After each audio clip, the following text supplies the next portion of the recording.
नमस्कार। आज के इस विश्लेषण में हम इतिहास के उस दौर की बात करेंगे जिसने सच में आधुनिक भारत की नींव रखी। चलिए सीधे चलते हैं 19वीं सदी की उस विशाल सामाजिक और धार्मिक सुधार की लहर में जिसे हम इंडियन रेनेसांस या भारतीय पुनर्जागरण कहते हैं। देखिए, ये सिर्फ तारीखों का कोई झुंड नहीं है, बल्कि विचारधाराओं का एक जबरदस्त टकराव है जिसने एक पूरे समाज की दिशा ही बदल कर रख दी।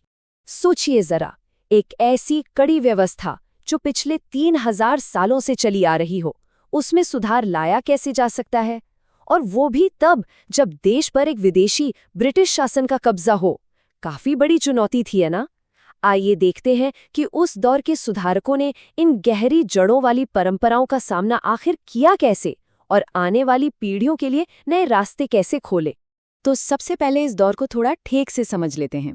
19वीं सदी का ये भारतीय पुनर्जागरण एक ऐसी जबरदस्त कोशिश थी जिसमें तर्क यानी रैशनलिज्म और मानवतावाद के सहारे सदियों पुरानी सामाजिक असमानताओं को सीधी चुनौती दी गई। ब्रिटिश शासन का विरोध, कठिन जाति व्यवस्था और महिलाओं की दुष्कर स्थिति, इन सब के बीच एक ऐसी जागरूकता आई जिसने पुरानी रूढ़ियों पर एकदम सीधा प्रहार किया। आज की इस चर्चा का रोड मैप बड़ा स्पष्ट है। हम इसे 4 हिस्सों में देखेंगे। पहला, आध्यात्मिक पुनरुत्थान। दूसरा, हाशिए पर खड़े लोगों की सेवा। तीसरा, जाति व्यवस्था को चुनौती। और आखिरी, रूढ़िवादी दाड़े का पलटवार। चलिए शुरू करते हैं। भाग 1, आध्यात्मिक पुनरुत्थान और प्राचीन ग्रंथों का नया रूप। शुरुआती सुधारकों ने समाज को बदलने के लिए कुछ नया गढ़ने के बजाय प्राचीन ग्रंथों का ही रुख किया। उन्होंने वेदों और वेदांत के ज्ञान का सहारा लिया ताकि आधुनिक दौर में समानता और इंसाफ की बात को मजबूती से रखा जा सके। मानव की सेवा ही ईश्वर की सेवा है। ये बहुत ही प्रभावशाली शब्द थे रामकृष्ण परमहंसा के, जिनका मूल नाम गदाधर चट्टोपाध्याय था। रामकृष्ण मूवमेंट की नींव बिल्कुल इसी विचार पर रखी गई थी। इनका मानना था कि सभी धर्म आखिर में एक ही ईश्वर की तरफ ले जाते हैं और आध्यात्मिकता सिर्फ ध्यान लगाने तक सीमित नहीं है, बल्कि व्यवहारिक रूप से लोगों की मदद करना ही सबसे बड़ा धर्म है। और सबसे दिलचस्प बात तो ये है कि कैसे एक शिष्य ने अपने गुरु के संदेश को पूरी दुनिया तक पहुंचाया। हम बात कर रहे हैं नरेंद्र नाथ दत्ता की, जिन्हें हम सब स्वामी विवेकानंद के नाम से जानते हैं। उन्होंने 1897 में रामकृष्ण मिशन की स्थापना की। 1893 में शिकागो की धर्म संसद में उनका ऐतिहासिक भाषण तो आपको याद ही होगा। वहां उन्होंने एक ऐसे नियो हिंदुइज्म की बात रखी जहां आध्यात्मिकता और आधुनिक विज्ञान दोनों मिलकर दलित और शोषित वर्ग के उत्थान का काम करें। एक बेहतरीन संतुलन। अब यहाँ आते हैं दयानंदा सरस्वती, जिनका असली नाम मूल शंकर था। 1875 में बॉम्बे में आर्य समाज की स्थापना करते हुए उन्होंने सत्यार्थ प्रकाश नामक अपनी किताब में एक आदर्श समाज की कल्पना की। उनका नारा था, वेदों की ओर लौटो। उन्होंने एक ऐसे समाज की वकालत की जो जन्म पर नहीं बल्कि योग्यता पर आधारित हो, जिसे हम मेरिट बेस्ड चतुर्वर्णा कह सकते हैं। और वहीं दूसरी तरफ मूर्ति पूजा, पुराणों और कर्मकांडों का उन्होंने पुरजोर विरोध किया। ये रूढ़िवादी सोच के लिए एक बहुत ही सीधी और स्पष्ट चुनौती थी। भाग 2, हाशिए पर खड़े लोगों की सेवा, जहां कर्म को परंपराओं से ऊपर रखा गया। यहाँ ध्यान धार्मिक बहस से हटकर जमीनी स्तर पर सामाजिक कल्याण और नैतिक उत्थान पर केंद्रित हो जाता है। कुछ संगठनों ने तय किया कि सिर्फ बातों से काम नहीं चलेगा, जमीनी काम करना ज्यादा जरूरी है। और ये सामाजिक सेवा का काम किसी एक जगह तक सीमित नहीं था। 1861 से लेकर 1908 तक देश के अलग अलग हिस्सों में ऐसी संस्थाएं तेजी से उभर रही थीं जिनका एक ही मकसद था, शोषित और पिछड़े लोगों को सहारा देना। जैसा कि आप देख सकते हैं, ये पूरे देश में फैलती हुई एक बड़ी सामाजिक जागरूकता की लहर थी। इन लहरों में नैतिकता पर बड़ा जोर था। जैसे 1861 में तुलसीराम, जिन्हें शिव दयाल साहिब भी कहा जाता था, उनके द्वारा शुरू किया गया राधा स्वामी मूवमेंट मंदिरों में नहीं बल्कि सत्संग और एक सर्वोच्च शक्ति पर विश्वास रखता था। वहीं 1887 में लाहौर में शिव नारायण अग्निहोत्री द्वारा स्थापित देव समाज को ले लीजिए। वो देवा शास्त्र के ज्ञान के जरिए नैतिक आचरण सिखाता था, जैसे नशे, रिश्वत और मांसाहार से दूर रहना। ये सीधे तौर पर व्यक्ति के चरित्र निर्माण की बात थी। एक ऐसी संस्था जिसने बहुत ही व्यवस्थित ढंग से काम किया, वो थी सर्वेंट्स ऑफ इंडिया सोसाइटी। 1905 में गोपाल कृष्ण गोखले ने एमजी रानाडे के सहयोग से इसकी स्थापना की।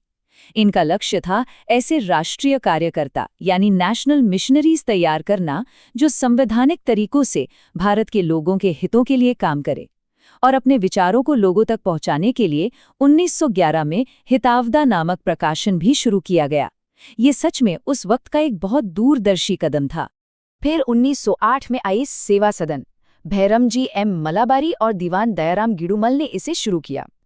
मकसद बिल्कुल साफ था, सभी जातियों की उन महिलाओं को शिक्षा और चिकित्सा देना जिन्हें समाज ने निकाल दिया था या शोषित किया था। महिला सशक्तिकरण की जो बातें आज हम इतनी आम तौर पे करते हैं ना, उसकी जमीनी शुरुआत ऐसी ही कोशिशों से हुई थी जहां करुला और सक्रिय काम दोनों शामिल थे। भाग 3, जाति व्यवस्था को चुनौती और सामाजिक ढांचे को तोड़ना। ये हिस्सा उन कड़ी चुनौतियों के बारे में है जो जाति व्यवस्था की खोखली नींव को हिलाने के लिए दी गई थी। खास तौर पर दक्षिण भारत से उठी इन आवाज़ों ने सामाजिक पदानुक्रम यानी स्टेटस क्वो को बिल्कुल अस्वीकार कर दिया। आइए इस पर नजर डालते हैं। क्रांतिकारी किस्से आखिर यहाँ से शुरू होते हैं। केरला में एजवा समुदाय को बहुत ज्यादा भेदभाव का सामना करना पड़ता था। तब श्री नारायणा गुरु स्वामी ने एक ऐतिहासिक कदम उठाया। 1888 में अरुविपुरम में उन्होंने एक शिवलिंग की स्थापना की। सोचकर देखिए, ये एक सीधी चुनौती थी उस परंपरा को जो मानती थी कि सिर्फ उच्च जाति के लोग ही ऐसी स्थापना कर सकते हैं। आगे चलकर 1903 में इसी आधार पर SNDP योगम का गठन हुआ। तो अब सवाल ये है कि इनकी मांगें क्या थीं? देखिए, ये सिर्फ आध्यात्मिक आज़ादी की लड़ाई नहीं थी। स्कूलों में प्रवेश, सरकारी नौकरियां, सार्वजनिक सड़कों का उपयोग, मंदिर प्रवेश और राजनीतिक प्रतिनिधित्व, ये बिल्कुल ठोस सामाजिक और आर्थिक मांगें थीं। और इन मांगों ने केरला में इस समुदाय की पूरी दशा ही बदल कर रख दी। विरोध की ऐसी ही एक और झलक हमें मैसूर में मिलती है। 1905 में बनी वोकलिगा संघा एक ऐसी ही पहल थी जिसने सामाजिक पदानुक्रम को ललकारा। ये एक ब्राह्मण विरोधी मूवमेंट था जिसके पहले अध्यक्ष टी बयाना थे। और सबसे दिलचस्प बात तो ये है कि इस मूवमेंट को मैसूर के महाराजा कृष्णराजा वोडियार चतुर्थ का भी समर्थन प्राप्त था। ये इस बात का सबूत है कि सामाजिक सुधार की गुहार अब हर सतह पर सुनी जा रही थी। भाग 4, द ऑर्थोडॉक्स पुशबैक यानी रूढ़िवादी पलटवार और परंपरा की रक्षा। अब देखिए, जब बदलाव की इतनी तेज आंधी चल रही हो तो टकराव तो होना ही था, है ना? एक ऐसी रूढ़िवादी प्रतिक्रिया जो अपनी प्राचीन परंपराओं और मान्यताओं को इस नए सुधारवादी तूफान से बचाने के लिए खड़ी हुई। तो यहाँ हुआ क्या? एक तरफ थे सुधारवादी जो जाति व्यवस्था को तोड़ रहे थे और नए विचारों को ला रहे थे, जैसे आर्य समाज और SNDP। और ठीक उनके सामने खड़े थे वो संस्थान जिनका लक्ष्य उस सामाजिक और धार्मिक स्थिति को जैसा का तैसा बनाए रखना था। देखिए, इस विश्लेषण में हम किसी का पक्ष नहीं ले रहे हैं। हम सिर्फ इतिहास के उन पन्नों को निष्पक्ष रूप से समझ रहे हैं जहां आधुनिकता और परंपरा बिल्कुल आमने सामने खड़े थे। इस रूढ़िवादी विरोध का सबसे प्रारंभिक उदाहरण थी 1830 की धर्मसभा। राधाकांत देव द्वारा स्थापित इस सभा का मूल उद्देश्य रूढ़िवादी हिंदू परंपराओं की रक्षा करना था। यहाँ तक कि सती प्रथा पर पाबंदी का भी इसने पुरजोर विरोध किया। लेकिन जो बात इस मुद्दे को थोड़ा और जटिल बनाती है वो ये कि इस सभा ने उस समय पश्चिमी शिक्षा यानी वेस्टर्न एजुकेशन का खुल के समर्थन भी किया था। है ना थोड़ा अजीब? धीरे धीरे देश के अलग अलग हिस्सों के रूढ़िवादी गुट एक साथ आने लगे। 1902 में पंडित मदन मोहन मालवीय के नेतृत्व में वाराणसी में भारत धर्म महामंडल की स्थापना हुई।